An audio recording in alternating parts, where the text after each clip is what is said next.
তো হ্যালো বন্ধুরা, আজ আমি বেরিয়ে পড়েছি শ্রীরামপুর থেকে মুর্শিদাবাদ যাওয়ার জন্যে। তো মুর্শিদাবাদে যেখানে বাবরি মসজিদ তৈরি হচ্ছে সেখানকার আমার রিজার্ভ হয়েছে আজকে।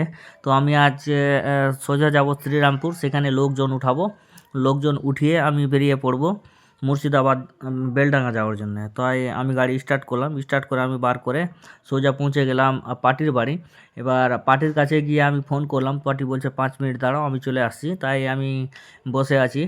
এবার পার্টি এসে গাড়িতে সব লোকজন উঠলো। উঠার পর এই যে সামনে দেখতে পাচ্ছেন একটা ছোট্ট ভাই বসে আছে, সেই সবাইকে নিয়ে আমি সোজা বেরিয়ে গেলাম মোজামপুর হয়ে। এবার ন্যাশনালে উঠে সোজা টান দিলাম, তাই 18 মাইল টোল ট্যাক্সে এসে পৌঁছালাম। 18 মাইল টোল ট্যাক্সে এসে টোল কাটালাম, কারণ রাস্তাগুলো সব পুরোটা ফাঁকা ছিল, তাই গাড়ি টেনে আসতে পারলাম। ফারাক্কা ব্যারেজে উঠলাম। ফারাক্কা ব্যারেজে উঠে দেখছি সেখানেও পুরোটা ফাঁকা হয়ে আছে, এবং ফারাক্কা ব্যারেজে 9বার টেকিং আছে, তাই পিছনে পিছনে লরির পিছনে এগিয়ে চলে আসলাম সোজা ধুলিয়ান ডাকবাংলা। ধুলিয়ান ডাকবাংলা ক্রস করে পৌঁছে গেলাম আয়রন ব্যারেজ।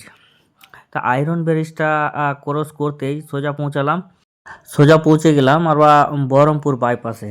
তো বাইপাসের রাস্তার অবস্থা এতই খারাপ যে গাড়ি টানাই যাচ্ছে না, তাই আস্তে আস্তে করে এগোতে লাগলাম। লরি ট্রাক যতগুলোই চলছিল আর কি, সবাই আস্তে আস্তে করে চলছিল, কারণ রাস্তার অবস্থা খুব খারাপ। তারপর এসে পৌঁছালাম বেলডাঙায়। বেলডাঙায় দেখছি যে হালকা একটু জ্যাম লেগে আছে, কারণ দু সাইডে রাস্তার কাজ চলছে, একটাই রাস্তা খোলা আছে। খোলার পর সোজা এসে পৌঁছে গেলাম জ্যাম কাটিয়ে সেই বাবরি মসজিদ যেখানে হচ্ছে ভয়েস পাবলিক স্কুলের সামনে, সেখানে এসে পৌঁছালাম। এবং এইখানে এসে পৌঁছে দেখি এত লোকজনের ভিড়, কারণ আজকে 4 দিন হয়ে গেল, 4 দিন পরেও লোকজন কমে না। আর তাই আমি রাস্তায় গাড়ি না রেখে আমি পার্কিংয়ে গাড়ি ঢুকালাম, কারণ ন্যাশনালের সাইডে গাড়ি রাখা ঠিক না। তাই ওই যে দেখছেন আমার গাড়ি নিচে লেগে আছে।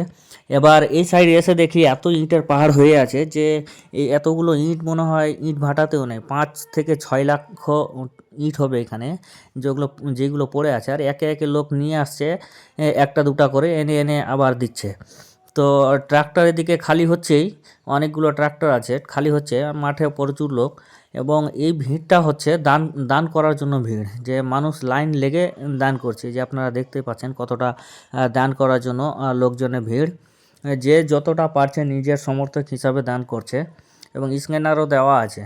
এবার ভিড় এতটাই ভিড় যে মানুষ লাইন লেগে লেগে টাকাটা দান বক্সে ঢুকাচ্ছে। তো আপনাদের জন্য এখানে স্ক্যানার দেওয়া আছে, আপনারা চাইলে আপনারাও দান করতে পারেন নিজের সমর্থক হিসাবে, যে যতটা পারেন নিজের হিসাবে করতে পারেন, না করলেও সমস্যা নেই।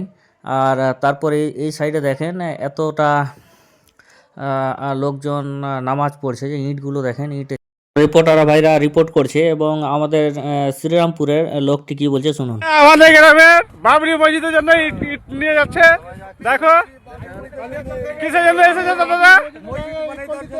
মসজিদ বানানোর জন্য। কি রকম লাগছে? খুব ভালো লাগছে, খুব ভালো লাগছে। ঠিক আছে। বাড়ি হচ্ছে কাজগবি শ্রীরামপুর, থানা হচ্ছে কালিয়াচক, জেলা হচ্ছে মালদা। আমরা ওখান থেকে বাবরি মসজিদের উৎসাহ হওয়ার জন্য, উন্নতির জন্য আমরা এখানে এসেছি। এসে আমরা ইট দান করলাম, যা পারলাম দান করলাম।